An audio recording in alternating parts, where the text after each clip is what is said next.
Hey guys, কি অবস্থা? কেমন আছেন সবাই? আশা করি খুব ভালো আছেন। আবারও হাজির হয়ে গেলাম নতুন আরো একটি ভিডিও নিয়ে। আর আজকের এই ভিডিওতে আমরা দুই দুনিয়ার মধ্যে পার্থক্য করব। হ্যাঁ, মঙ্গল গ্রহ এবং যে পৃথিবী রয়েছে, এই পৃথিবীর মধ্যে পার্থক্য আমরা তৈরি করব। একটু হাস্যকর শোনা গেলেও এটাই সত্যি। আজকের এই ভিডিওতে আমরা আইফোন 13 প্রো ম্যাক্স এবং গুগল পিক্সেল 6 এর মধ্যে একটি পার্থক্য করার চেষ্টা করব। এই দুইটি ফোনের মধ্যে একটি পার্থক্য করার চেষ্টা করব। আমি কেন বললাম যে দুই দুনিয়ার দুইটি ফোন?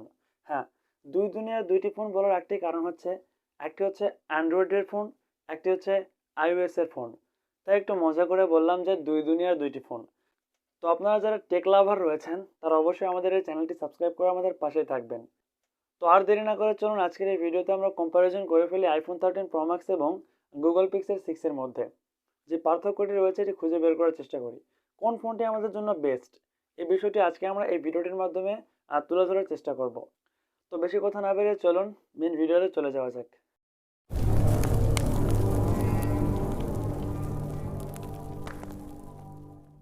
ওয়েলকাম ব্যাক বন্ধুরা। প্রথমে আমরা আলোচনা করব এই দুইটি ফোন, যে আইফোন 13 প্রো ম্যাক্স রয়েছে এবং গুগল পিক্সেল 6 প্রো। এই দুইটি ফোনের মধ্যে পার্থক্য করার সময় আমরা সর্বপ্রথম যে বিষয়টির দিকে নজর দিয়েছি সেটি হচ্ছে এর ডিজাইন কোয়ালিটি বা লুকস। কেমন দেখায় এই দুটি ফোনের মধ্যে, কোনটা বেশি সুন্দর? এই দুটি ফোনের মধ্যে কোনটা বেশি সুন্দর? আপনার কাছে কি মনে হয়? আসল কথা হচ্ছে, এই দুটি ফোনের মধ্যে কারো কাছে আইফোন 13 প্রো ম্যাক্স ভালো লাগবে এবং কারো কাছে গুগল পিক্সেল 6 প্রো ভালো লাগবে। এটা সম্পূর্ণ আপনার উপর ডিপেন্ড করে। কিন্তু আমাদের যে বাঙালি আমরা রয়েছি তাদের কাছে কিন্তু একটা বর্তমানে একটি, শুধু বাঙালি না, পৃথিবীর প্রায় সব মানুষই, সকল মানুষই আইফোনের প্রতি তাদের কিন্তু একটি দুর্বলতা রয়েছে। আইফোনের ডিজাইন কিন্তু সবার কাছে সচরাচর ভালো লাগে। তাই বলে যে গুগল পিক্সেল 6 প্রো ডিজাইন খারাপ এটা কিন্তু না। গুগল পিক্সেল 6 প্রো ডিজাইন কোয়ালিটিও কিন্তু অনেক ভালো রয়েছে। আপনারা যারা আসলে টেক লাভার তারা কিন্তু শুধুমাত্র ডিজাইন দেখে কোনো ফোনকে বেছে নেবেন না। আপনারা কিন্তু সেই ডিজাইনের পাশাপাশি সেই ফোনের যে কার্যকারিতা রয়েছে, ফোনের যে পারফরমেন্স রয়েছে, এই যাবতীয় বিষয় দেখে কিন্তু নেবেন। তো লুকসের কথা যদি বলি, আমার কাছ থেকে পার্সোনালি আইফোন 13 প্রো ম্যাক্সের ডিজাইনই ভালো লেগেছে আমার কাছেও। কিন্তু গুগল পিক্সেল ডিজাইন কোয়ালিটি যে খারাপ তা কিন্তু না। দুটো ডিজাইনই ওভারঅল প্রায় সেম, তবে আইফোনের ডিজাইন একটু মানে কোয়ালিটিফুল বলে মনে হয়েছে আমার কাছে। তো আমার দিক থেকে আমি ডিজাইনের দিক দিয়ে আইফোন 13 প্রো ম্যাক্সকে এগিয়ে রাখছি, যদিও ডিজাইন ততটা ম্যাটার করে না একটি ফোনের ক্ষেত্রে। তো চলুন আমরা চলে যাই পরবর্তী বিষয়ে। তো বন্ধুরা, পরবর্তী ধাপে যাওয়ার আগে একটি কথা বলতে চাই, সেটি হচ্ছে এই আইফোন 13 প্রো ম্যাক্সের একটি ফুল রিভিউ কিন্তু আমাদের এই চ্যানেলে রয়েছে। আপনারা যারা এখনো দেখেন নাই, আই বাটনে দিয়ে দিলাম, অবশ্যই দেখে নেবেন। তো আইফোন 13 প্রো ম্যাক্স এবং গুগল পিক্সেল 6 প্রোর যে বিল্ড কোয়ালিটি রয়েছে সেগুলো কিন্তু অনেক প্রিমিয়াম কোয়ালিটি। আইফোন 13 প্রো ম্যাক্সের যে বিল্ড কোয়ালিটি রয়েছে সেটিও যেমন প্রিমিয়াম, আবার গুগল পিক্সেল 6 প্রোর যে বিল্ড কোয়ালিটি রয়েছে সেটিও কিন্তু প্রিমিয়াম। আইফোন 13 প্রো ম্যাক্সের যে পিছনের ক্যামেরার মডিউল রয়েছে এগুলো একটু উঁচু করে দেওয়া হয়েছে, কিন্তু তারপরেও কিন্তু সুন্দর দেখায়।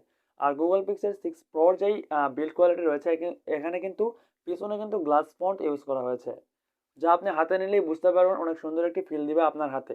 কারো কাছে ভালো নাও লাগতে পারে। তো বন্ধুরা, আমরা যদি দুই ফোনের মধ্যে ক্যামেরা নিয়ে কথা বলি, কোন ফোনের ক্যামেরাটি এগিয়ে থাকবে এ বিষয়ে আলোচনা করব এই ধাপে। আমরা আলোচনা করছি গুগল পিক্সেল 6 এবং আইফোন 13 প্রো ম্যাক্সের ক্যামেরা নিয়ে। আমরা যদি আইফোন 13 প্রো ম্যাক্সের কথা বলি তাহলে আইফোন 13 প্রো ম্যাক্সে কিন্তু তিনটি ক্যামেরা রয়েছে পিছনে। আর এই তিনটি ক্যামেরাই কিন্তু 12 মেগাপিক্সেল। আমরা সবাই জানি যে আইফোন যদিও আমাদের মাঝে 12 মেগাপিক্সেলের ক্যামেরার উপরে খুব একটা নিয়ে আসে না, 12 মেগাপিক্সেলের ক্যামেরায় বেশিরভাগ থাকে আইফোনের ফোনে, তারপরেও কিন্তু তাদের যে ছবির কোয়ালিটি রয়েছে, ছবির ডিটেলিং রয়েছে, ডিটেলস রয়েছে, পিছনে ব্লারনেস রয়েছে, এই যাবতীয় বিষয় কিন্তু খুব সুন্দরভাবে তারা তাদের এই 12 মেগাপিক্সেলের ক্যামেরার মাধ্যমে তারা কিন্তু কভার করার চেষ্টা করে। এর জন্য কিন্তু আইফোন অনেকটা এগিয়ে থাকে। আর আইফোন 13 প্রো ম্যাক্সের যে ভিডিও কোয়ালিটি রয়েছে সেটিও কিন্তু খারাপ না, অনেক ভালো কোয়ালিটি দিতে পারছিল ভিডিওর ক্ষেত্রেও। আর বর্তমান সময়ে আমরা যে স্মার্টফোনগুলো ইউজ করছি, দেখা যাচ্ছে এই স্মার্টফোনগুলোতে কিন্তু ডিএসএলআর এর মতোই ভিডিও রেকর্ড করা সম্ভব হচ্ছে। আর আইফোনের ক্যামেরা কিন্তু সেরকম একটি প্রিমিয়াম ক্যামেরা, অনেক সুন্দর ভিডিও রেকর্ড করা যায় আইফোন 13 প্রো ম্যাক্সের ক্যামেরা দিয়ে। অনেক সুন্দর ভিডিও রেকর্ড করতে পারবেন এবং এই ভিডিও রেকর্ড করার ক্ষেত্রে একটি নতুন ফিচার্স আপনারা আইফোন 13 প্রো ম্যাক্সে পেয়ে যাবেন, সেটি হচ্ছে সিনেম্যাটিক মোড। আর এই সিনেম্যাটিক মোড ব্যবহার করে আপনি সিনেম্যাটিক শট নিতে পারেন। যেমন দেখা যাচ্ছে যে আমি টেক ইউটিউবার, আমি বিভিন্ন প্রোডাক্টের কিন্তু রিভিউ করে থাকি। আর এই বিভিন্ন প্রোডাক্টের রিভিউ করার ক্ষেত্রে আমার বিভিন্ন প্রোডাক্টের সিনেম্যাটিক শট নিতে হয়। আর এই সিনেম্যাটিক শট নেওয়ার সময় আপনি কিন্তু নির্ভুলভাবে সুন্দরভাবে সিনেম্যাটিক শট নিতে পারবেন আইফোন 13 প্রো ম্যাক্সের ক্যামেরায়। তো আশা করি আপনি বুঝতে পেরেছেন আইফোন 13 প্রো ম্যাক্সের ক্যামেরা কেমন ছিল। এবার আলোচনা করব গুগল পিক্সেল 6 প্রোর ক্যামেরা কেমন। তো বন্ধুরা, আমরা যদি গুগল পিক্সেল 6 প্রোর ক্যামেরার কথা বলি তাহলে এখানেও 3টি ক্যামেরা দেওয়া হয়েছে। তবে এখানে কিন্তু আইফোনের মতো করে 3টি ক্যামেরা 3 জায়গায় দেওয়া হয় নাই। তারা কিন্তু একদম মোবাইলের এ প্রান্ত থেকে শুরু করে এ প্রান্ত পর্যন্ত একটা টানা টানা একটা লেয়ারের উপরে ক্যামেরা দিয়েছে। আর সেখানেও 3টি ক্যামেরা দেওয়া হয়েছে এবং 3টি ক্যামেরার একটি হচ্ছে 50 মেগাপিক্সেল, একটি হচ্ছে 48 মেগাপিক্সেল এবং আরেকটি হচ্ছে 12 মেগাপিক্সেল। আর গুগল পিক্সেল 6 এর যেই ইমেজ কোয়ালিটি, এটা যদি বলতে চাই তাহলে ইমেজ কোয়ালিটি গুগল পিক্সেল 6 এর ক্ষেত্রে অনেক সুন্দর দিতে পেরেছে গুগল পিক্সেল 6 এর ক্যামেরা। তবে এক্ষেত্রে একটু একটু ডিলে দেখা যায় যে আপনার যেই কিছু কিছু ছবির ক্ষেত্রে, সব ছবির ক্ষেত্রে না, একটু ডিলে দেখা যায় যে আমাদের যে ছবিগুলো আমরা তুলে থাকি সেগুলোর যে কর্নার রয়েছে সেই কর্নারে একটুখানি শ্যাডো দেখা যায়। হয়তো গুগল সেটা ভবিষ্যতে আপডেটের মাধ্যমে ঠিক করে দিতে পারে, কোনো সমস্যা নেই। তবে এটা কিন্তু সব ছবির ক্ষেত্রে না। আমরা কিছু কিছু ছবি এরকম পেয়েছি যে ছবিগুলোর যে কর্নার রয়েছে এই কর্নারে একটু শ্যাডো দেখা যায়, তারপরেও কিন্তু অনেক সুন্দর রেজাল্ট করতে পেরেছে। আমরা গুগলের ফোন সাধারণত জেনে থাকি যে ক্যামেরার জন্য ফার্স্ট, আর এই ক্যামেরার জন্য কিন্তু আমরা গুগলের ফোন ইউজ করতে চাই। গুগলের ফোন, ভিভোর ফোন, এই ফোনগুলো কিন্তু আমরা ক্যামেরার জন্য ইউজ করতে চাই। সেই জায়গা থেকে ধরতে গেলে আমাদের গুগল পিক্সেল 6 প্রোর যে ক্যামেরা রয়েছে, 3টি ক্যামেরায় কিন্তু সুন্দর রেজাল্ট দিতে পেরেছে। আপনারা হয়তো স্ক্রিনের উপর অলরেডি দেখতে পাচ্ছেন যে গুগল পিক্সেল 6 প্রোর যে ক্যামেরা কোয়ালিটি সেগুলো কেমন। তো গুগল পিক্সেল 6 প্রোর যে ক্যামেরা কোয়ালিটি সেটা তো আপনারা জেনে গেলেন। তো এবার জানা যাক যে ভিডিও কোয়ালিটি কেমন। ইমেজের কথা তো আপনারা জেনে গেলেন। ভিডিও কোয়ালিটির কথা বলতে গেলে আপনারা এখানে 4K ভিডিও রেকর্ড করতে পারছেন এবং ভিডিওর রেজুলেশনও কিন্তু খুব সুন্দর। ভিডিওর যে কোয়ালিটি মোটামুটি প্রিমিয়াম কোয়ালিটি। এত দামি একটি ফোনে প্রিমিয়াম কোয়ালিটি ভিডিও কিন্তু আশা করা যায় এবং সেই আশা কিন্তু গুগল আমাদের মাঝে পূর্ণ করতে পেরেছে। অনেক সুন্দর ভিডিও কোয়ালিটি পাওয়া যায়। এই যে আমরা যারা ইনডোর ভিডিও শ্যুট করি কিংবা আপনি হয়তো বাইরে কিছু ভিডিও টিডিও শ্যুট করছেন, আপনার ক্ষেত্রে কিন্তু মোবাইল ফোনের ক্যামেরায় যে গুগল পিক্সেল 6 প্রো ক্যামেরা অনেক সুন্দর একটি রেজাল্ট দিবে বলে আশা করা যায়। আর গুগল পিক্সেল 6 প্রোর যে সামনেই ক্যামেরা রয়েছে সেলফি ক্যামেরা, সেটি হচ্ছে 11.1 মেগাপিক্সেলের একটি ক্যামেরা, যেটার ছবির কোয়ালিটিও যথেষ্ট ভালো ছিল। অর্থাৎ ওভারঅল বিষয় আমার কাছে যেটা মনে হয়েছে যে আইফোন 13 প্রো ম্যাক্স এবং গুগল পিক্সেল 6 এর যে ক্যামেরা, এটাতে তেমন কোনো তফাৎ আমি পাই নাই। শুধুমাত্র একটি বিষয় পেয়েছি, সেটা হচ্ছে সিনেম্যাটিক মোড। আইফোনে কিন্তু সিনেম্যাটিক মোড রয়েছে ভিডিওর ক্ষেত্রে, কিন্তু শুধু এই বিষয় দিয়ে কিন্তু আমরা গুগল পিক্সেল 6 কে পিছনে ফেলে দিতে পারি না। সুতরাং আমরা বলতে পারি যে আইফোন 13 প্রো ম্যাক্স এবং গুগল পিক্সেল 6 প্রো এই দুটো কিন্তু ইকুয়াল অবস্থায় রয়েছে। তো আমার দিক থেকে মনে হয় ক্যামেরার দিক দিয়ে খুব একটা তফাৎ নাই। সুতরাং আমি এই দুটোর মধ্যে কোনোটাকেই বেশি এবং কোনোটাকে কম দিতে চাচ্ছি না, একদম সমান জায়গায় রাখতে চাচ্ছি। এরপরে আমরা কথা বলবো যে আইফোন 13 প্রো ম্যাক্স এবং গুগল পিক্সেল 6 প্রোর যে ডিসপ্লে কোয়ালিটি রয়েছে এটি নিয়ে। তো চলুন ডিসপ্লের ব্যাপারে আলোচনা করা যাক। আমরা যদি গুগল পিক্সেল 6 এর ডিসপ্লের কোয়ালিটির কথা বলতে চাই, গুগল পিক্সেল 6 এ কিন্তু ডিসপ্লে হিসেবে দেওয়া হয়েছে এলটিপিও AMOLED 6.71 ইঞ্চিসের একটি ডিসপ্লে এবং গুগল পিক্সেল 6 এ দেওয়া হয়েছে 120 hertz refresh rate. Google pixel 6 এর যে ডিসপ্লে রেজুলেশন সেটি হচ্ছে 1440x3120। তো আপনারা বুঝতেই পারছেন যে গুগল পিক্সেল 6 এ কেমন ডিসপ্লে দেওয়া হয়েছে। তো এবার আমরা কথা বলবো আইফোন 13 প্রো ম্যাক্সে কি ধরনের ডিসপ্লে ইউজ করা হয়েছে এই ব্যাপারে। তো বন্ধুরা, আইফোন 13 প্রো ম্যাক্সে যে ডিসপ্লে দেওয়া হয়েছে সেটি হচ্ছে 6.7 ইঞ্চিসের একটি ডিসপ্লে, যা কিনা full HD plus super retina XDR OLED প্যানেলের একটি ডিসপ্লে দেওয়া হয়েছে আইফোন 13 প্রো ম্যাক্সের ডিসপ্লে হিসাবে। আইফোন 13 প্রো ম্যাক্সের ডিসপ্লেতেও দেওয়া হয়েছে 120 হার্স রিফ্রেশ রেট, পিপিআই হিসেবে পেয়ে যাচ্ছেন 458 পিপিআই এবং 1200 নিটসের একটি ডিসপ্লে। তো বন্ধুরা, আশা করি আপনারা বুঝতে পারছেন যে আইফোন 13 প্রো ম্যাক্সের ডিসপ্লেটা কেমন। এই দুইটি ফোনের ডিসপ্লে অর্থাৎ যে গুগল পিক্সেল 6 প্রো রয়েছে এবং আইফোন 13 প্রো ম্যাক্স, এই দুইটি ফোনের ডিসপ্লের যে কম্পারিজন সেটা করে আমার কাছে মনে হয়েছে যে আইফোন 13 প্রো ম্যাক্সের যে ডিসপ্লে রয়েছে এটি একটু এগিয়ে থাকছে। সুতরাং এক্ষেত্রে আমি আইফোন 13 প্রো ম্যাক্সের যে ডিসপ্লেটি রয়েছে ডিসপ্লের দিক দিয়ে আমি আইফোন 13 প্রো ম্যাক্সে একটু এগিয়ে রাখছি।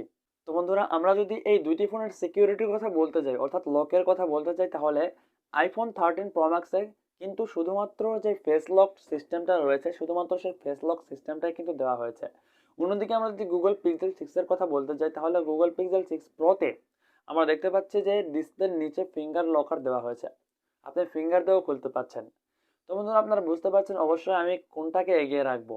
অবশ্যই আমরা গুগল পিক্সেল 6 প্রোকে এগিয়ে রাখবো, কারণ আমরা যে দেখতে পাচ্ছি যে আইফোন 13 প্রো ম্যাক্সে যে ডিসপ্লে আনলক সিস্টেম দেওয়া হয়েছে, কিন্তু গুগল পিক্সেল 6 প্রোতে যে ফিঙ্গারপ্রিন্ট যেই সিকিউরিটি রয়েছে সেটিও দেওয়া হয়েছে এবং পাশাপাশি আপনার যে ডিসপ্লে আনলক সিস্টেম সেগুলোও দেওয়া হয়েছে।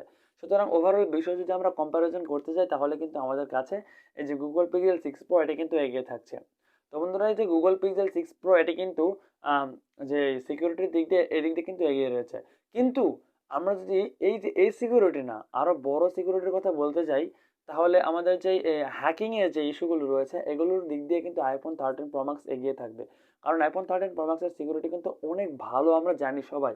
সুতরাং যে হ্যাকিং ইস্যুগুলো রয়েছে যেগুলো হ্যাক ইস্যু, আপনার ফোন হতে হ্যাক হতে পারে, এই ইস্যুগুলোর দিক দিয়ে কিন্তু অ্যান্ড্রয়েডের থেকে iOS কিন্তু অনেকটা সিকিউর। কারণ অ্যান্ড্রয়েড হচ্ছে গোটা পৃথিবীর একটি গ্লোবাল একটি সিস্টেম। আর যেই iOS রয়েছে এটি কিন্তু শুধুমাত্র অ্যাপেলেই ইউজ করা হয়। অ্যাপেল কোম্পানির কিন্তু একটি নিজস্ব একটি সিস্টেম হচ্ছে iOS। সুতরাং এদের সিকিউরিটি কিন্তু অনেক হার্ড, আপনি নিশ্চয়ই বুঝতে পারছেন। কিন্তু আমরা যেহেতু কথা বলছি সাধারণ সিকিউরিটি নিয়ে, সেক্ষেত্রে আমরা গুগল পিক্সেল 6 প্রোকে এগিয়ে রাখছি iPhone 13 Pro Max-এর থেকে। তো বন্ধুরা এবার আমরা কম্পেয়ার করব যে iPhone 13 Pro Max এবং গুগল পিক্সেল 6-এর ব্যাটারি নিয়ে কোনটাতে কেমন ভালো পরিমাণে ব্যাটারি দেওয়া হয়েছে। এই বিষয়টি এবার জেনে নেব, চলুন। তো আমরা যদি iPhone 13 Pro Max-এর ব্যাটারি কোয়ালিটি বলি তাহলে সেখানে দেওয়া হয়েছে 4373 mAh-এর একটি ব্যাটারি, যা কিনা 20 watt fast charging system support করে। এবং গুগল পিক্সেল 6-এর কথা বলতে গেলে সেখানে 5000 mAh-এর ব্যাটারি দেওয়া হয়েছে এবং 30 ওয়াট ফাস্ট চার্জিং সিস্টেম কিন্তু সেখানে পাওয়া যাচ্ছে। সুতরাং এখানেও আপনারা বুঝতে পারছেন যে গুগল পিক্সেল 6 কিন্তু iPhone 13 Pro Max-এর থেকে এগিয়ে থাকছে ব্যাটারির দিক দিয়ে। তারপরেও দেখা যায় যে অনেক সময় আমরা লক্ষ্য করেছি যে iPhone 13 Pro Max Google Pixel 6-এর যে চার্জের যে সক্ষমতা, যতক্ষণ যাবত আপনার গুগল পিক্সেল 6 সাপোর্ট দিতে পারছিল তার থেকে একটু বেশি টাইমই হয়তো iPhone 13 Pro Max দিতে পারছিল। কিন্তু তারপরেও আমরা গুগল পিক্সেল 6-কে এগিয়ে রাখছি, গুগল পিক্সেল 6 প্রোকে এগিয়ে রাখছি। কারণ এই যে ব্যাটারির যে এমএএইচ-এর ব্যাপার রয়েছে সেগুলোও কিন্তু গুগল পিক্সেল 6-এর বেশি। আবার আপনার যেই ফাস্ট চার্জিং সিস্টেম রয়েছে এগুলোও কিন্তু iPhone 13 Pro Max-এর থেকে গুগল পিক্সেল 6-এর বেশি। সুতরাং ওভারঅল বিষয়ে আমরা আলোচনা করে দেখলাম যে ব্যাটারির দিক দিয়ে গুগল পিক্সেল 6 কিন্তু এগিয়ে থাকছে iPhone 13 Pro Max-এর থেকে। তো বন্ধুরা আমরা যদি এই দুইটি ফোনের প্রসেসর নিয়ে কথা বলি তাহলে দুইটি ফোনের প্রসেসরের ক্ষেত্রে খুব বড় পরিবর্তন কিন্তু এসেছে। কারণ দুইটি ফোনের প্রসেসরে কিন্তু জোস লেভেলের প্রসেসর। আমরা যদি iPhone 13 Pro Max-এর প্রসেসরের কথা বলি তাহলে এখানে কিন্তু ইউজ করা হচ্ছে বায়োনিক A15। আমরা এর আগে যে ফোনগুলো দেখেছি, ইভেন আমরা যে iPhone 12 Pro Max দেখেছি, আমরা যে iPhone 12 সিরিজের যে ফোনগুলো দেখেছি এই ফোনগুলোতে কিন্তু বায়োনিক A14 ইউজ করা হয়েছিল। কিন্তু বর্তমানে iPhone 13 Pro Max-এ কিন্তু বায়োনিক A15 ইউজ করা হচ্ছে। এটি কিন্তু একটা ভালো বিষয়। অন্যদিকে আমাদের গুগল পিক্সেল 6 প্রোতে কিন্তু গুগলের নিজস্ব প্রসেসর ইউজ করা হয়েছে, যেটা হচ্ছে টেনসর 5 ন্যানোমিটারের একটি প্রসেসর, তাদের নিজস্ব প্রসেসর। সো প্রসেসরের দিক দিয়ে দেখতে গেলে যে গুগলও কিন্তু অনেকটা এগিয়ে রয়েছে। তারপরে আমি যেটা মনে করি যে গুগলের থেকে আইফোন একটু এগিয়েই থাকবে। কারণ প্রসেসরের দিক দিয়ে যে প্রসেস করার ক্ষমতা, একটি গেমিং ক্ষমতা, এই ক্ষমতা কিন্তু আপনার দেখা যাচ্ছে গুগল পিক্সেল 6 প্রো থেকে iPhone 13 Pro Max-এর একটু বেশি পাওয়া যাচ্ছিল। এটি আমরা যখন গেমিং নিয়ে আলোচনা করব একটু পরে তখন আমরা বুঝতে পারবো। তো প্রসেসরের দিক দিয়ে দেখতে গেলে দেখা যাচ্ছে যে গুগল পিক্সেল 6 প্রো থেকে iPhone 13 Pro Max-এর প্রসেসরই একটু এগিয়ে থাকছে আমার কাছে মনে হয়। তো বন্ধুরা ফাইনালি এবার আমরা কথা বলবো এই দুইটি ফোনের গেমিং পারফরমেন্স। কোন ফোনটি দিয়ে গেম খেলে আপনি সবচাইতে ভালো স্যাটিসফাইড হতে পারেন, iPhone 13 Pro Max নাকি Google pixel 6 pro? Google pixel 6 pro কিন্তু একটি গেমিং ফোন নয়। এটি একটি গেমিং ফোন না হওয়া সত্ত্বেও আপনি যদি এখানে গেম খেলেন তাহলে কিন্তু অনেক ভালো পারফরমেন্স পাবেন। তবে আপনি যদি হেভি গেমার হয়ে থাকেন তাহলে কিন্তু এখান থেকে খুব ভালো একটি পারফরমেন্স পাবেন না। কারণ এই ফোনটি দিয়ে লং টাইম ধরে গেম খেলার কারণে এই ফোনটি কিন্তু গরম হয়ে যাবে। এবং আপনি যদি গেম খেলেনও তাহলেও আপনার যেটা করা উচিত সেটি হচ্ছে খুব লং টাইম ধরে গেম না খেলা। তো আপনি যদি হেভি গেমার হয়ে থাকেন তাহলে আপনার জন্য গুগল পিক্সেল 6 প্রো তেমন ভালো রেজাল্ট দিবে না। এই যে গুগল পিক্সেল 6 প্রো এটি কিন্তু সাধারণত ক্যামেরা ফোন, ক্যামেরার যে এই বিষয়টি রয়েছে এই দিক দিয়ে দেখতে গেলে এটি কিন্তু এগিয়ে থাকছে। কিন্তু আপনার যেই বিষয়টি রয়েছে যে গেমিং বিষয়, এই গেমিং বিষয়ে কিন্তু আপনারা গুগল পিক্সেল 6কে কোনোভাবে এগিয়ে রাখতে পারবেন না iPhone 13 Pro Max-এর ক্ষেত্রে। কারণ iPhone 13 Pro Max-এর প্রসেসর হিসেবে আপনি কিন্তু iPhone 13 Pro Max-এ খুব ভালো পরিমাণে গেম প্লে করতে পারবেন, খুব সুন্দরভাবে গেম প্লে করতে পারবেন। এখানে আপনার কোনো সমস্যা হবে না, লাগি ভাব চলে আসবে না। কিন্তু আপনি যদি গুগল পিক্সেল 6 প্রোর কথা বলেন তাহলে এখানে কিন্তু একটি লাগি ভাব পাওয়া যাবে লং টাইম গেম প্লের ক্ষেত্রে। তো বন্ধুরা আশা করি আপনারা বুঝতে পেরেছেন যে গেমিংয়ে কেমন পারফরমেন্স পাওয়া যাচ্ছে iPhone 13 Pro Max এবং গুগল পিক্সেল 6-এর ক্ষেত্রে। আমি এখানেও iPhone 13 Pro Max-কে এগিয়ে রাখছি। তো সর্বশেষে আমরা যদি এটা বলতে যাই যে এই দুইটি ফোনের মধ্যে কোন ফোনটি আমাদের জন্য বেস্ট হবে, কোন ফোনটি বেশি ভালো, তো এটি ডিপেন্ড করছে আপনার কাজের উপর, আপনি কি কাজ করবেন তার উপর। আপনি যদি শুধুমাত্র যেই ক্যামেরা রয়েছে সেই ক্যামেরাকে নিয়েই স্যাটিসফাইড থাকতে চান, তাহলে আপনার জন্য গুগল পিক্সেল 6 প্রো যথেষ্ট। কিন্তু আপনি যদি একটু ভারী গেমও খেলতে চান, আবার পাশাপাশি ভিডিও রেকর্ড করতে চান, ভিডিও এডিটিং করতে চান, ভিডিও আপলোড করতে চান, মানে যাবতীয় কাজ যেগুলো রয়েছে এগুলো ভারী কাজগুলো করতে চান, তাহলে হয়তো দেখা যাচ্ছে গুগল পিক্সেল 6 প্রো আপনাকে তেমন রেজাল্ট নাও দিতে পারে। সুতরাং এটা আপনার জন্য কোনটা ভালো হবে এটা আপনাকেই ডিপেন্ড করতে হবে, মানে আপনাকে সিদ্ধান্ত নিতে হবে। আমি যদি আমার কথা বলি তাহলে আমার ক্ষেত্রে আমি কি করি, আমি একটু গেম টেম খেলি আর হচ্ছে আমার যেই ভিডিও রেকর্ড করার যে কাজটা রয়েছে এই কাজটা করি, আবার ভিডিও এডিট করে থাকি, এবং আমি আমার ফোন দিয়েই কিন্তু যাবতীয় কাজ সেরে ফেলি, শুধুমাত্র ভিডিওটা আপলোড করি কম্পিউটারে। সুতরাং আমার ফোনে কিন্তু অনেকটা চাপ পড়ে। এই ক্ষেত্রে কিন্তু আমাদের গুগল পিক্সেল 6 প্রো আমার জন্য বেটার হবে বলে আমি আশা করছি না। কারণ গুগল পিক্সেল 6 প্রো থেকে আইফোন 13 প্রো ম্যাক্স আমার জন্য ভালো হবে, কারণ আমার কাছে কিছু হার্ড কাজ আমাকে করতে হয়। তো বন্ধুরা, আশা করি আপনারা বুঝতে পেরেছেন কোন ফোনটি আম, এই যে আইফোন 13 প্রো ম্যাক্স এবং গুগল পিক্সেল 6 এর মধ্যে কোন ফোনটি বেস্ট এবং কোন ফোনটি আপনার জন্য ভালো হবে। তো বন্ধুরা, আজকে এই পর্যন্ত, দেখা হবে পরবর্তী কোনো একটি ভিডিওতে। ততক্ষণ পর্যন্ত ভালো থাকুন, সুস্থ থাকুন, আমাদের এই চ্যানেলের সাথে থাকুন। ধন্যবাদ সবাইকে এতক্ষণ পর্যন্ত সাথে থাকার জন্য, ভিডিওটি দেখার জন্য।